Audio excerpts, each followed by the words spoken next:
All right, we'll go ahead and get started. So thank you all for joining us for today's webinar. My name is Cassandra Walker. I am one of the Assistant Vice Presidents of our Customer Relations Group. And I'm here with my team today. And today our staff experts are going to provide an overview of the do's and don'ts of exam security, including some slides and quiz questions for all of you. So get prepared to be tested during this webinar live. All right, so also feel free to send us any of your exam security questions in the chat, and we will answer that towards the end of the webinar. So before we dive in, Joan and Nick, can you introduce yourselves? Let's start with Joan. Hi, everyone. My name is Joan Paris. I'm Assistant Vice President of Examination with NCARB. I've been with the Council for over 11 years, working on the exam the entire time. Nick? Sure. Thanks, Joan and Cassandra. Good afternoon, everyone. I'm Nick Ruspecki. I'm a Senior Manager of Examination, Maintenance, and Security here at NCARB. Been with NCARB for about 8 years, and over the course of those 8 years, spent all my time working on the architect registration examination. Prior to joining NCARB, I'm also an architect licensed in the District of Columbia. And thanks again for joining. Looking forward to a good conversation, Joan and Cassandra, on ARE security. All right. Thank you, Nick. Thank you, Joan. All right, let's go ahead and start sharing our presentation. And to get started, Joan, can you kind of start us off on the ARE candidate agreement? Sure. Thanks, Cassandra. You'll see the ARE candidate agreement on the screen. Anyone who is interested in testing or who has already tested on the ARE should be familiar with this document. It's basically your guideline for candidate behavior, professional responsible behavior before, during, and after the exam, as well as licensure. As you know, if you've tested, you need to agree to this agreement. Make sure that you sign off on it before the test will begin. So you'll see it at the beginning of every exam and also in our ARE guidelines. All right, thank you. So next up, we're going to move on to exam candidate misconduct. Joan, did you want to try this too? Sure. Here's some examples and material that the ARE candidate agreement covers.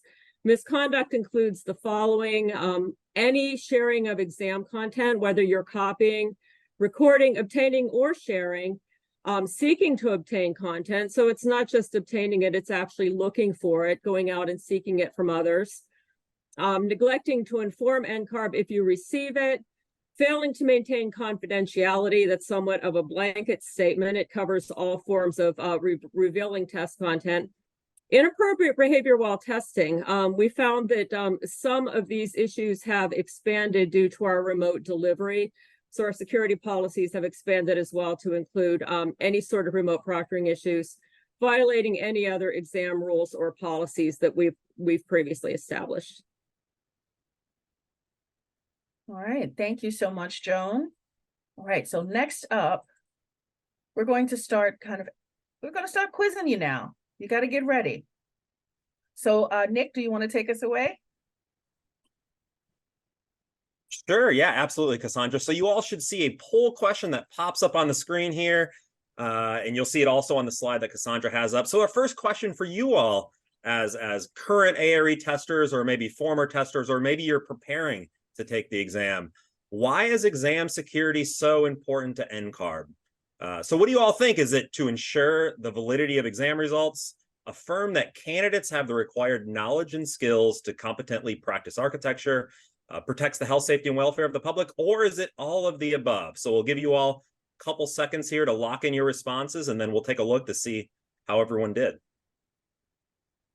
Can I sing the Jeopardy song now, or? Absolutely, go for it, Cassandra. No, they don't want to hear me sing. So we'll give a couple more seconds here, lock in your answers of what you think the correct response is. And let's see those results, see how everyone did. Waiting for the results here.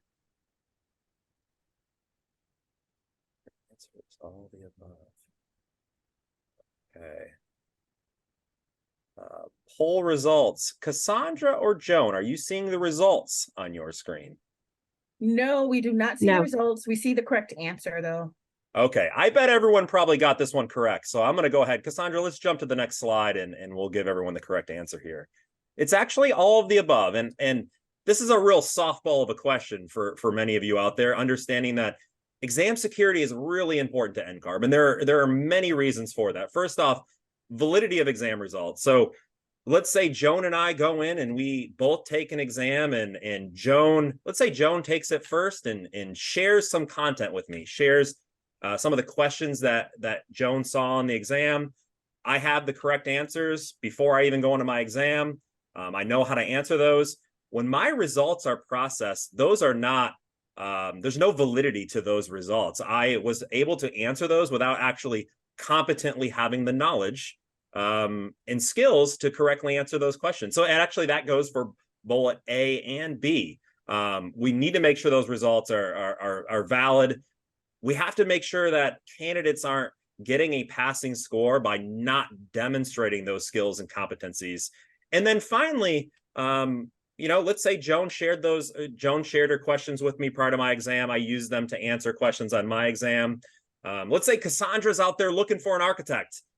Cassandra probably wouldn't want to hire me as an architect because, I'm out there with a license to practice, but I didn't actually demonstrate that competency through my exam. So we need an NCARB's mission, NCARB's role, and our state licensing boards, who are our members, are counting on us to deliver a valid on the validity of our exam scores to protect the health and safety and welfare of the citizens within their jurisdiction. So actually, yeah, correct answer, Cassandra, all of the above. Very nice. And I've been informed that 88% of our participants got this right. So nice Great, job. that's good. Let's All right, keep it up through the rest of the questions because Cassandra, I think we have some more coming everyone's way here. We do. Next up, Joan. ARE security policies apply to candidates at which point or points in the licensure process? While studying, during the exam, following initial licensure, or all of the above?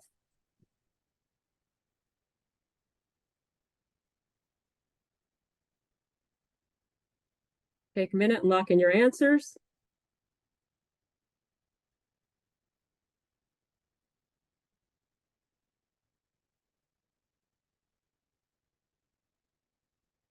All right, let's see the responses.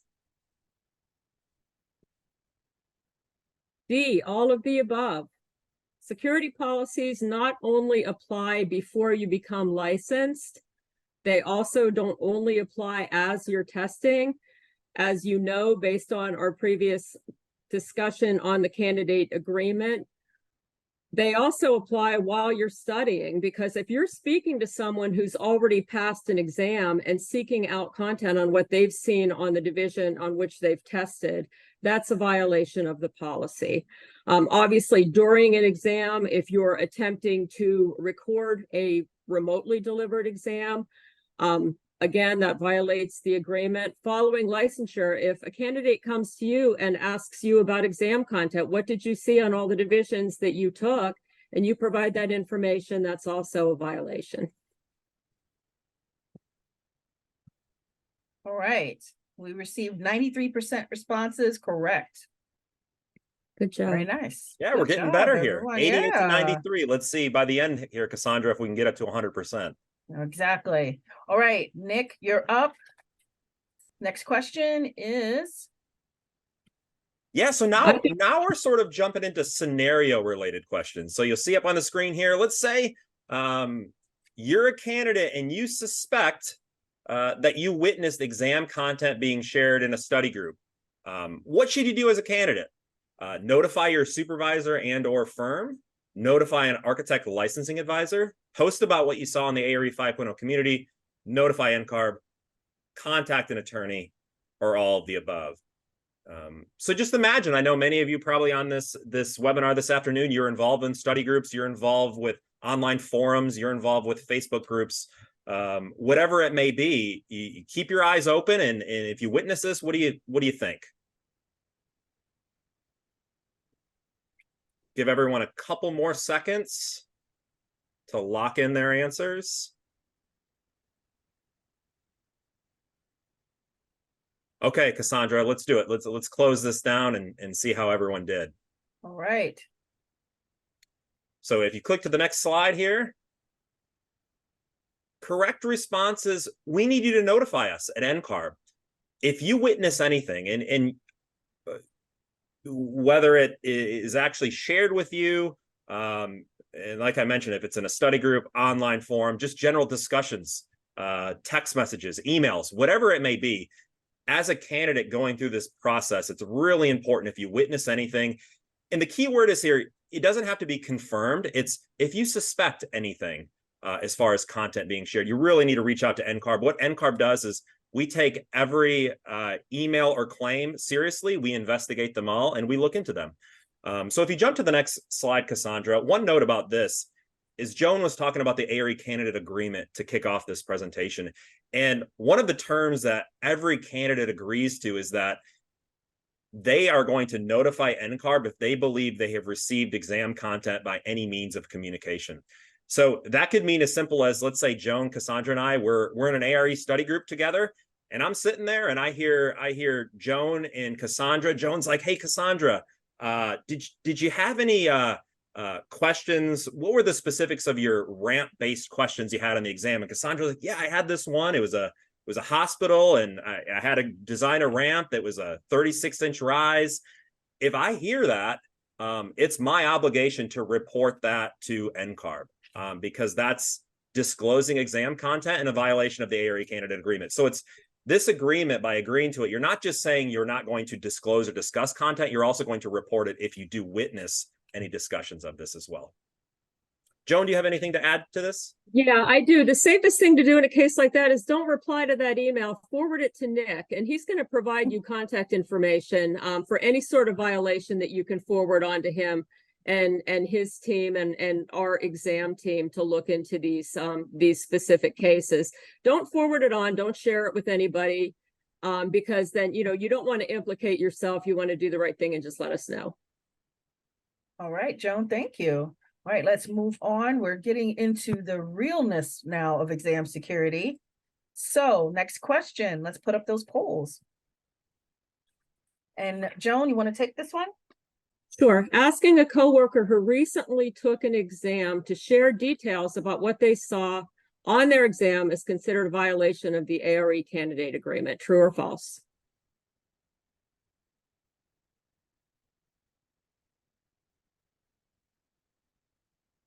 Think about what we just talked about. Straightforward, true or false? Let's go ahead and see the results. True, seeking to obtain ARE content is a violation. So if I go around and I ask 10 people what they saw on their exam and they refuse to tell me, I'm still violating the agreement because I'm seeking to obtain content that is really confidential, privileged information that you will only see when you test and should be kept to yourself. Listen, this group gets it because 96% of them got it right. Very nice. That's great, Cassandra. So from 88 to 93, and I'm not sure, what were we in the previous poll to this one, Cassandra? The previous poll was at 85%. Okay, so that's great. We're floating pretty high here. So, and one more addition to what Joan mentioned, again, it's back to that ARE candidate agreement. I know many of you here, you've probably seen that agreement when you go to schedule your exam and you look at it and you're like, whatever, I'm just going to scroll through, say I accept. It's like all those terms and conditions I'm always accepting with anything online. But it's critical that you read this document because here's another term. It basically says you agree that you have not obtained, nor will I seek to obtain. So Joan might have totally failed in getting Cassandra to disclose content. However, by just asking Cassandra, Cassandra should probably report that to us and let us know that there's someone in my study group and they're asking what I saw on my exam. That's a violation of the ARE candidate agreement and something NCARB needs to look into. So again, another obligation that you all agree to when you agree to the ARE candidate agreement prior to an exam. All right, let's continue on with security basics. Nick, it's back to you. Sure, yeah. So next question, which NCARB committee reviews candidate misconduct cases and provides recommendations on sanctions to the NCARB Board of Directors? A little more difficult question here, Cassandra. Option A, Examination Committee. Option B, Policy Advisory Committee, C, Ethics Committee, and D, Professional Conduct Committee. And just as an FYI related to NCARB committees, a lot of NCARB work that happens, it's not actually Joan, Cassandra, and myself sitting back at NCARB making all the decisions for the organization. Instead, NCARB typically has 20 plus volunteer-based committees that function throughout our fiscal years, that they lead the strategic conversations and make many of the decisions for the council as we move forward as an organization. So a little bit of background on committees. So Cassandra, let's see how everyone did here. We'll jump to the next slide and then you can give me the results here. So the correct answer is the Professional Conduct Committee, or what we call at NCARB, the PCC. And so, mentioned earlier, we have over 20 plus committees at NCARB typically in our fiscal year, everywhere from, we have an examination committee, a policy advisory committee, ethics committee. I don't believe we do have an ethics committee, Joan or Cassandra. That's a good distractor there, but we do have a professional conduct committee. What this committee is tasked with is they look at any of the misconduct cases, whether it's exam related, certificate holder related, or any other misconduct that comes through the organization. And so now this committee, what they do, and you might think that in the case of a misconduct committee, that it's Joan and Cassandra and myself behind the scenes making the decision on sanctions against candidates, and that's not true at all.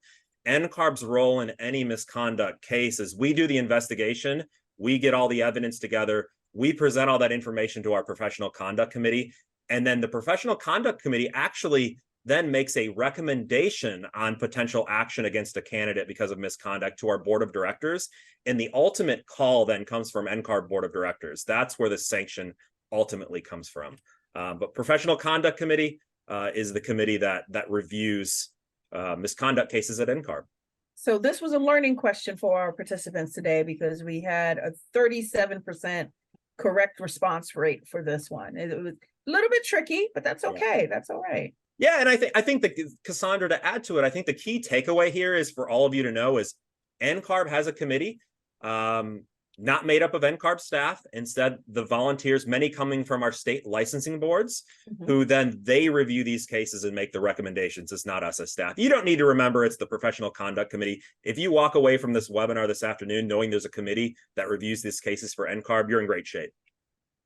All right, Nick, tell us a little bit more about what they can or cannot share. Yeah, and this is a really popular topic. We get this question on our ARE community. We get it when we do outreach. It's always the question of, I just took an exam. What can I share following that exam versus what can I not share?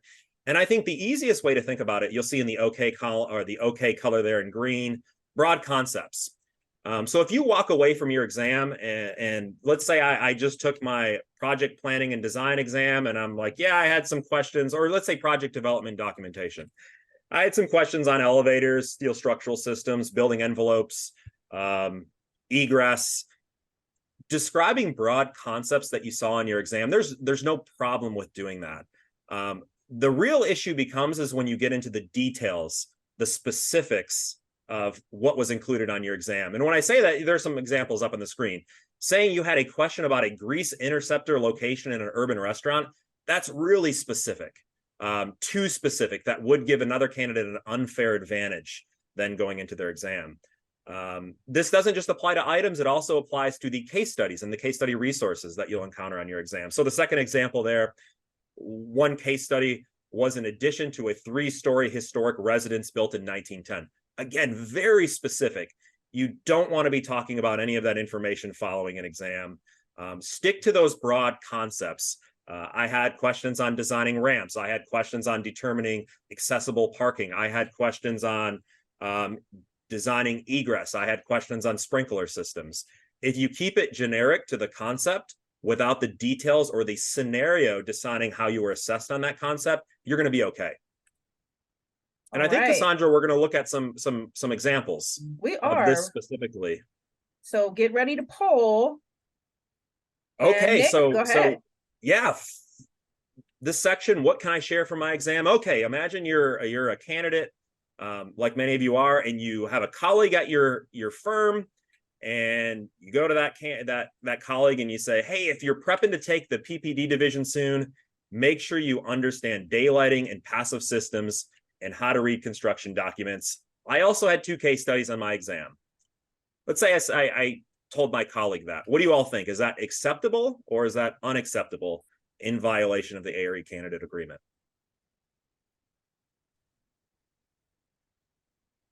Give everyone another couple seconds here.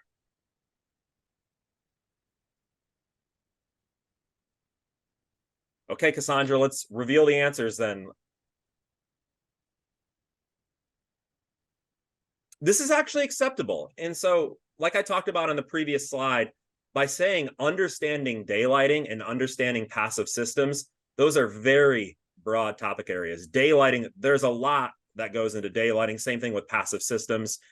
That's totally acceptable. Reading construction documents, yeah, that's a very obvious area that you need to know how to do to pass many of the divisions of the ARE, and this is talked about in our ARE guidelines, included in some of our objectives. So this is something we already tell candidates. Same thing with case studies. We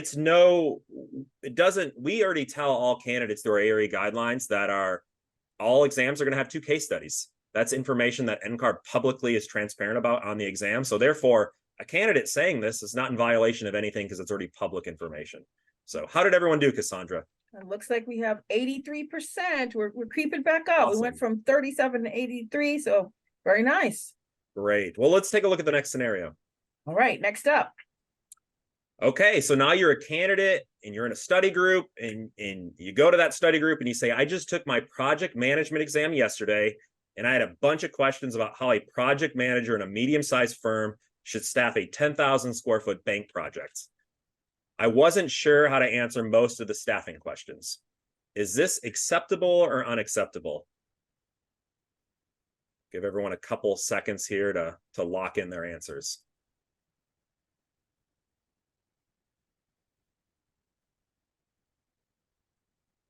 Okay, let's close the poll and click to the next slide, Cassandra. This is unacceptable. And back to the concepts versus details. If you look at the quote that this candidate or the comment that they made to their study group, a couple things that stand out. When they were talking about the questions they had on their exam, they talked very specific: project manager, medium-sized firm, how they should staff a 10,000 square foot bank project. Very, very specific. A better way, and actually the appropriate way to talk about that in a study group, is to say, I had questions about how projects should be staffed. Great generic conceptual way to communicate that. That isn't in violation. However, this is very specific. And so that's something to look out for. Stick with the concepts, not the specifics or the details. And actually, it's beneficial as a candidate studying. So let's say I'm a candidate and I go and share this information with a study group. Many of those individuals in the study group, even if they took project management, they're most likely, many of them probably won't get this question anyways. So it's going to help them more by telling those individuals in your study group, hey, know how to analyze different project types and determine staffing needs based on the requirements of the project. And so that will help them understand that one candidate could get a question about a small clinic, one could get it about a bank, one could be about an educational facility. So again, stick with conceptual ideas, concepts, stay away from those details and specifics. So unacceptable, Cassandra. How'd everyone do? Very well, 98%. 98%. Okay, we're almost there. Yeah. Okay. See if we can hit 100 on this next one. I feel confident. Okay, a candidate to their licensed supervisor. My programming and analysis exam went really well today, except for the case study questions, which focused on designing a residential home on a hill.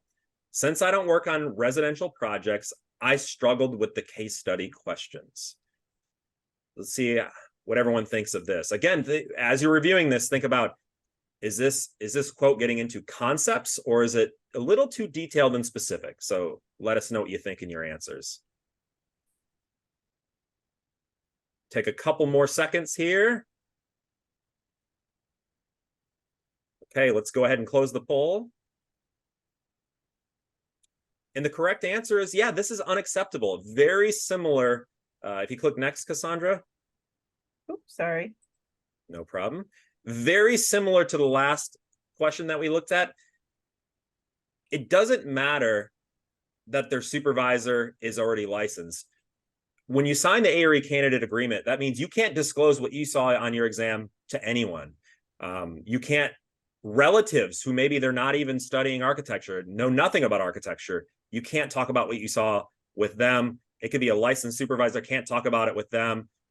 Anyone, that would include a spouse, a partner, a good friend who's not pursuing architecture.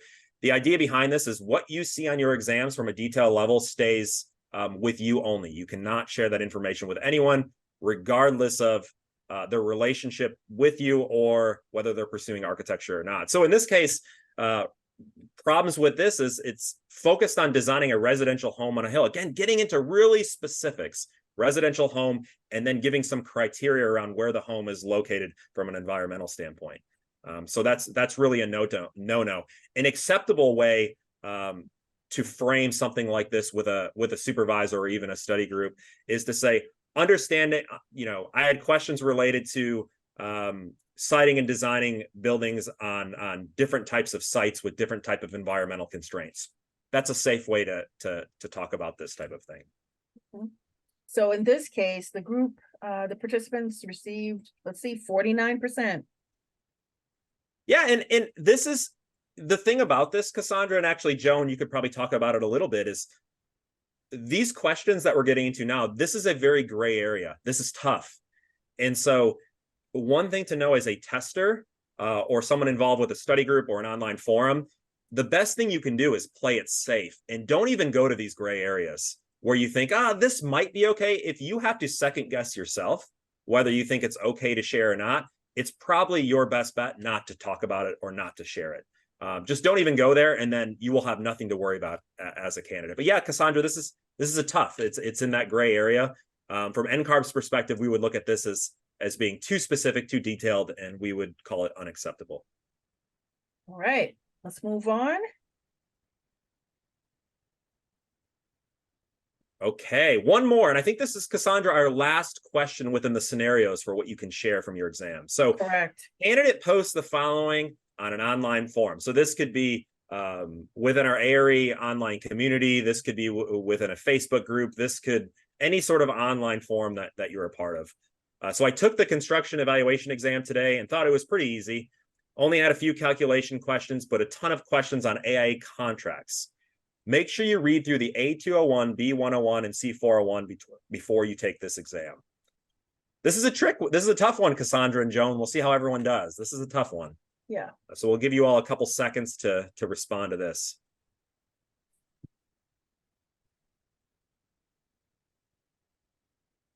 Okay, let's lock in your answers and then let's go ahead and close the poll.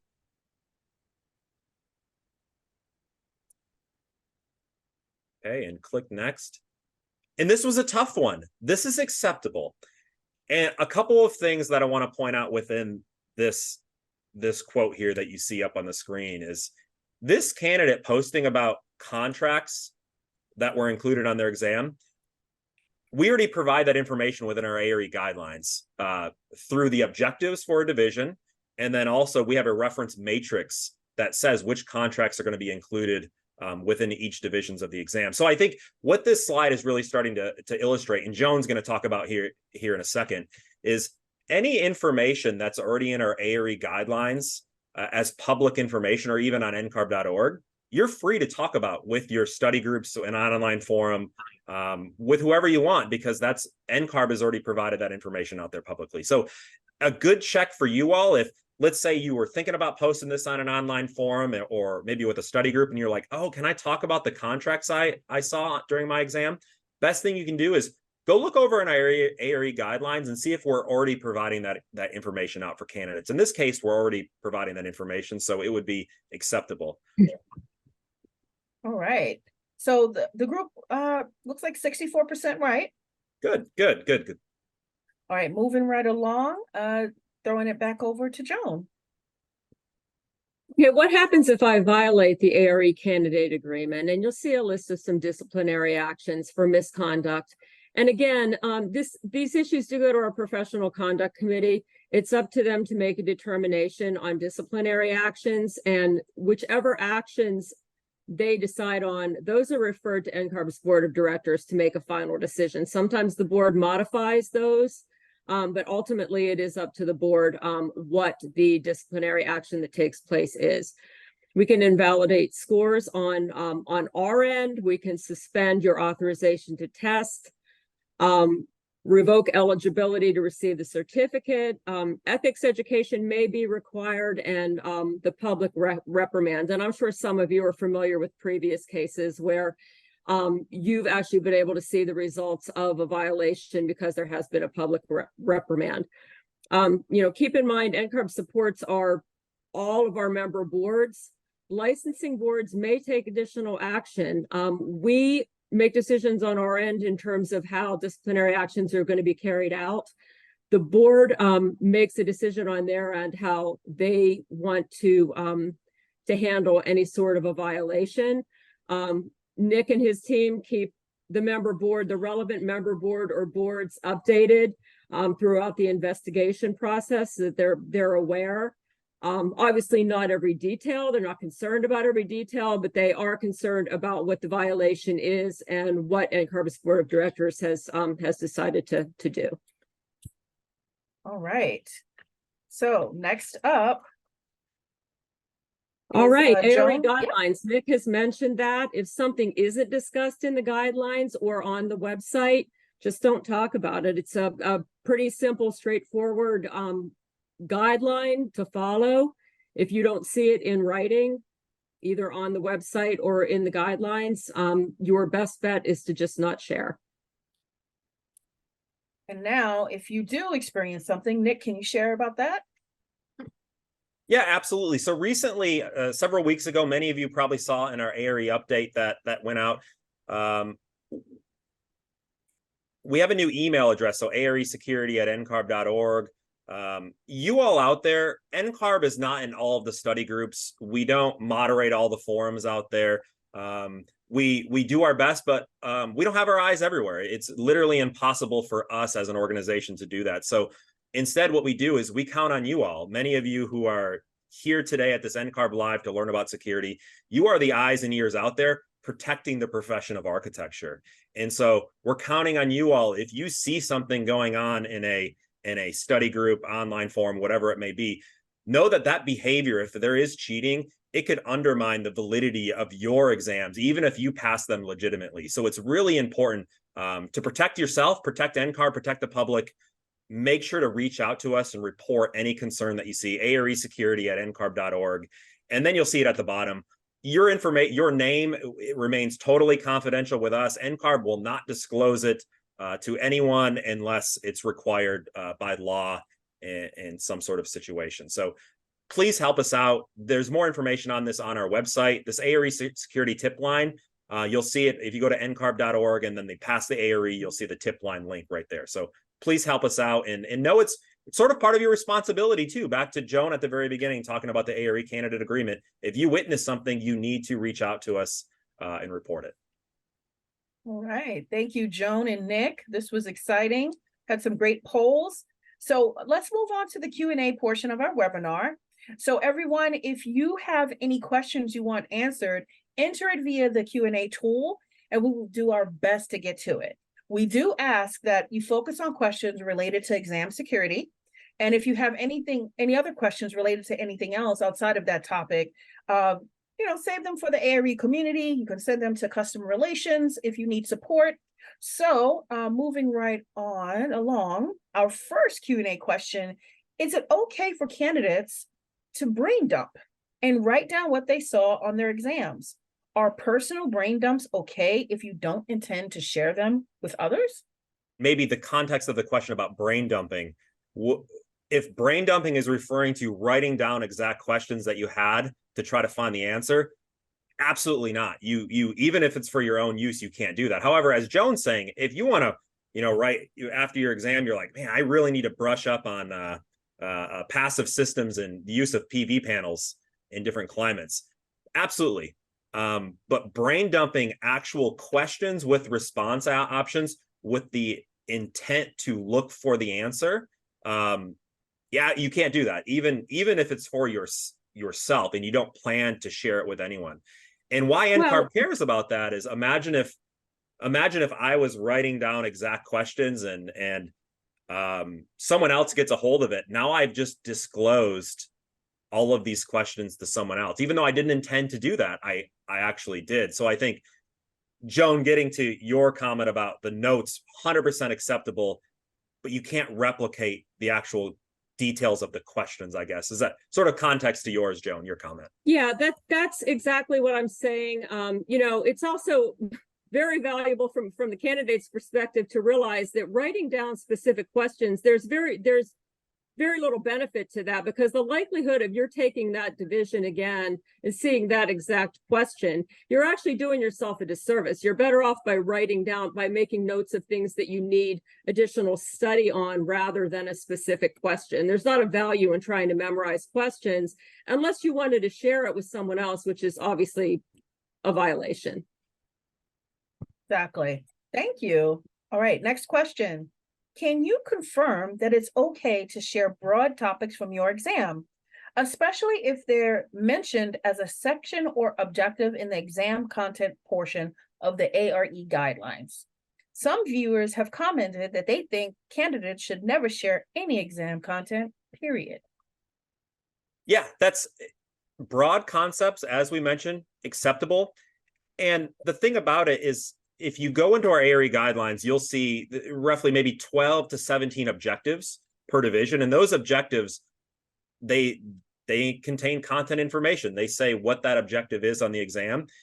If you're sharing something that isn't any different than that objective, you're not disclosing anything for specific to your exam. So as an example, let's say I took the practice management exam. Joan also took the practice management exam. And I'm like, I'm a little unsure if I can tell Joan about some of the staffing type questions I had. But then I go over to the ARE guidelines and there's an objective specifically about staffing.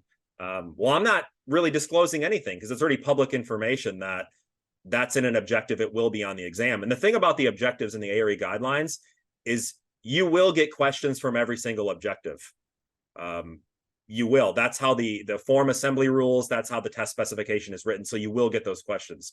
So you're not really disclosing any new information to an individual if it's already included within that objective. But again, I think it's use that sort of professional ethical judgment and think, am I disclosing details or concepts? Concepts are okay. Details and specifics are a no-no. And I think if you're sitting back, and I mentioned it earlier, and you're unsure, and you're like, oh, should I say this or should I not say this? Just don't do it. Don't put yourself in that position because you don't have to. You don't have to you don't have to share anything. If you want to play it ultra safe, just don't talk about your exam at all. And that's great. Okay. Thank you. Thank you, Nick and Joan. We have one more question. Do these guidelines extend to online prep courses where they share questions that tend to show up on the exams? Yeah, that's Joan. Can I take this one? Sure. Mind? Okay, so yes, the thing about the content on the ARE, and from a test prep provider standpoint, you might be thinking, well, they're not signing this agreement. But here's the thing about the ARE, our items and our case studies, they're copyrighted. And so if a third-party test prep, and actually I'll say this to all the candidates out there, if you are in a third-party test prep and you see a question and then you see it on the exam, please report it to us, because that's not a violation of the ARE candidate agreement. That's a copyright violation, which could lead to civil litigation. And so really important, if you do witness that from a third-party test prep, whether it's a practice exam and then you see the exact same question on the exam, report it to us. We want to be sure, even though we have eligibility requirements to get into the exam, we want to be sure that test prep, specifically those who create practice exams, aren't harvesting our content and then putting it out there to help individuals prepare.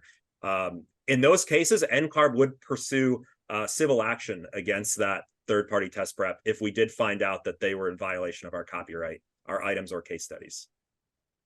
Great, Nick. Thank you. This is a great segue into the next question. So what are the repercussions for the person implicated for revealing exam information?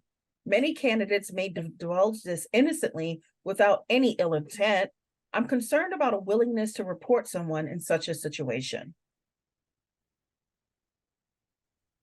I think that the larger issue, other than intent, is the fact that you're actually doing it, which is one of the reasons why we do provide the candidate agreement and why we're having this webinar today, so that you are aware that you might not intentionally be violating the agreement, but if you're sharing content, that's what you're doing. So if you're concerned, if you feel like, well, I just want to help out one of my study buddies or someone in my study group or someone I work with, helping somebody by violating the agreement, you're not only hurting them, you're hurting yourself, because the ill intent is not the issue. The issue is the violation of the agreement and sharing content that is maintaining the integrity of the exam by keeping it confidential.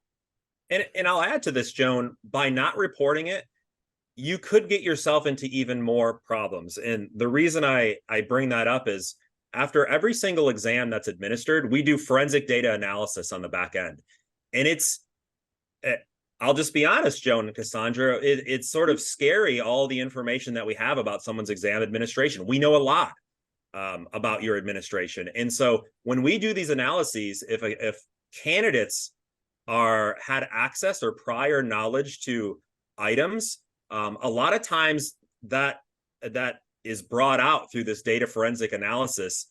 We work with our psychometricians to analyze all the results, and you're better off to report it to us than it to come out through our forensic data analysis after the fact. Absolutely. That will put you in the misconduct category. And so, again, play it safe. Report it to us when you see it.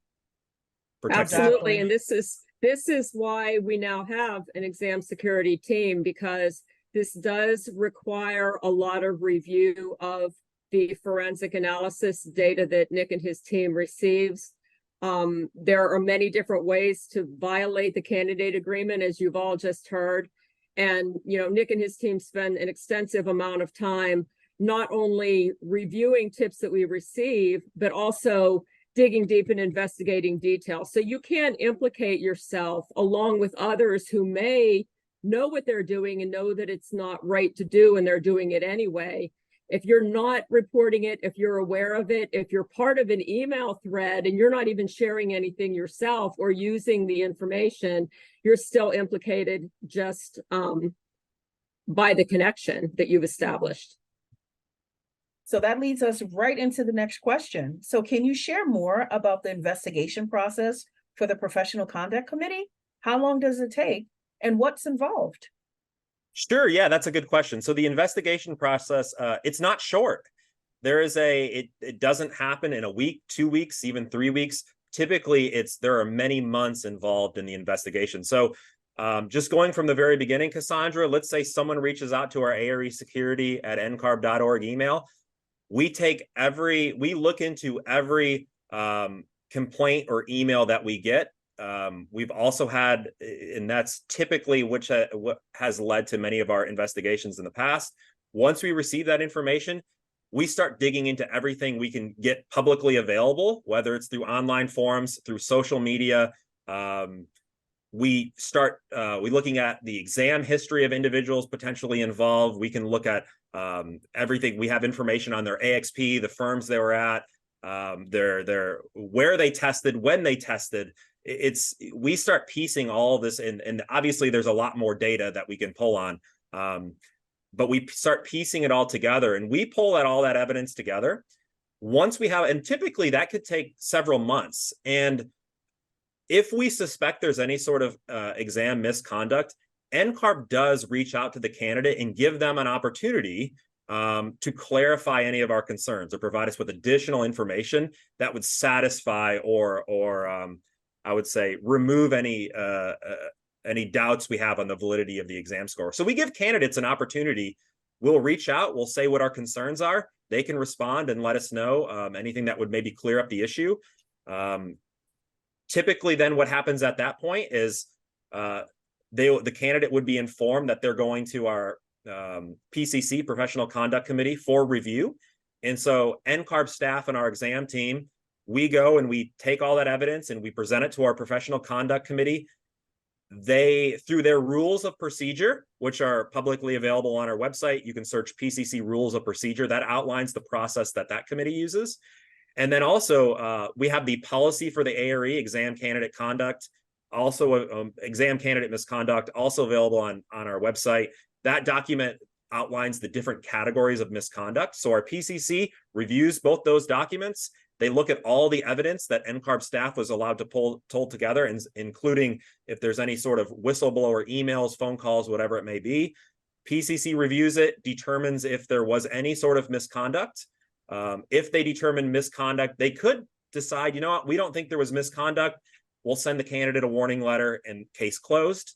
They could also decide that, yes, we think this is a violation of the ARE candidate agreement. We believe these are the appropriate sanctions. If they go that route, then that gets their recommendations to the NCARB board of directors, who then review that at their next meeting. And then the board of directors has to basically agree on final action against the candidate. So there are many checks along the way. We give candidates full opportunity to respond to any accusations, and we follow an outline process. Like I said, if you want to read about the process, PCC rules of procedure available on ncarb.org. Yeah, so that was probably really in the weeds, Cassandra, but hopefully that was helpful for everyone. This isn't, and I think what you all need to take away is this isn't just Joan and I and Cassandra sitting back and saying, yep, we're going to suspend their testing privileges. That's not the process we follow. It's a very rigorous, it's not even, the decisions on sanctions aren't even made by NCARB staff. And so that's something I just want to reinforce. Thank you, Nick. Okay, next question.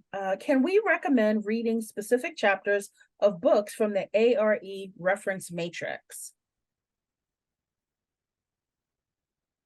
You want to take this one, Joan?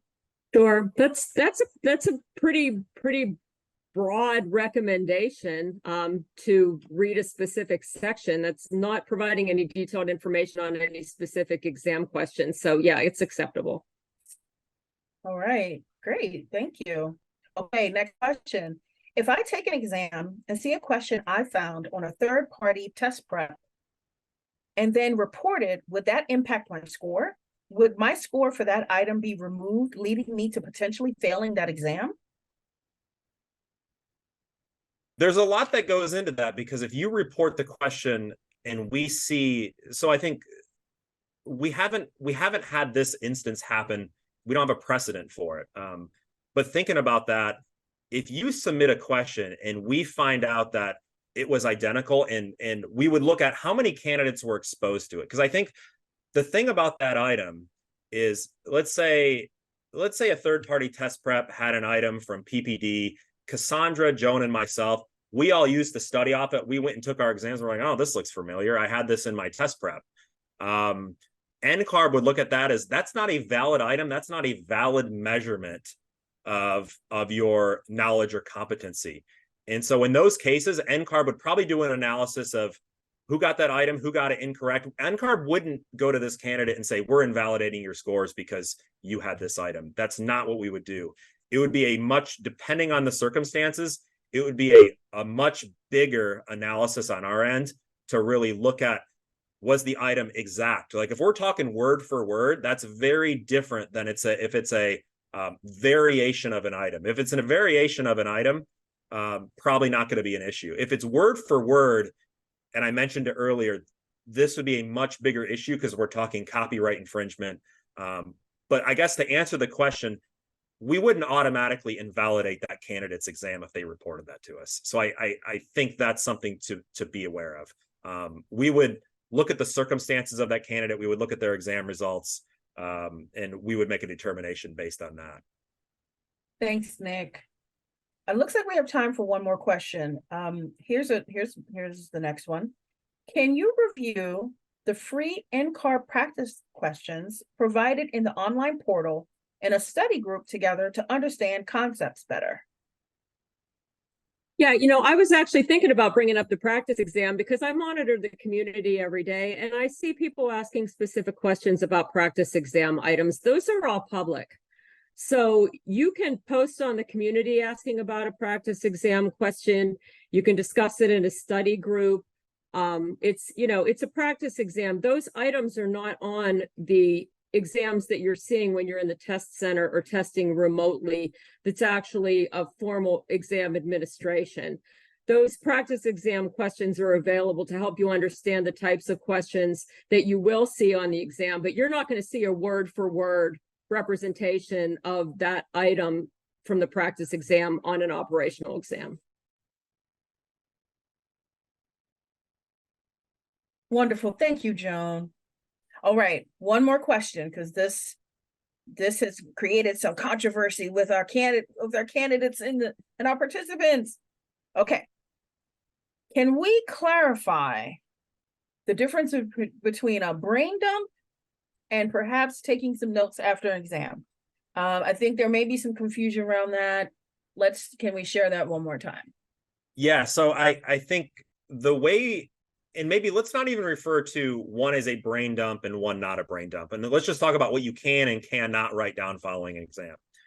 If I go into a test center today, following my exam, I cannot go home and write down anything that you would consider details or anything that I myself wouldn't be comfortable sharing. If it's not a concept that I'm sharing out there, you can't write it down. I can't write down specific questions.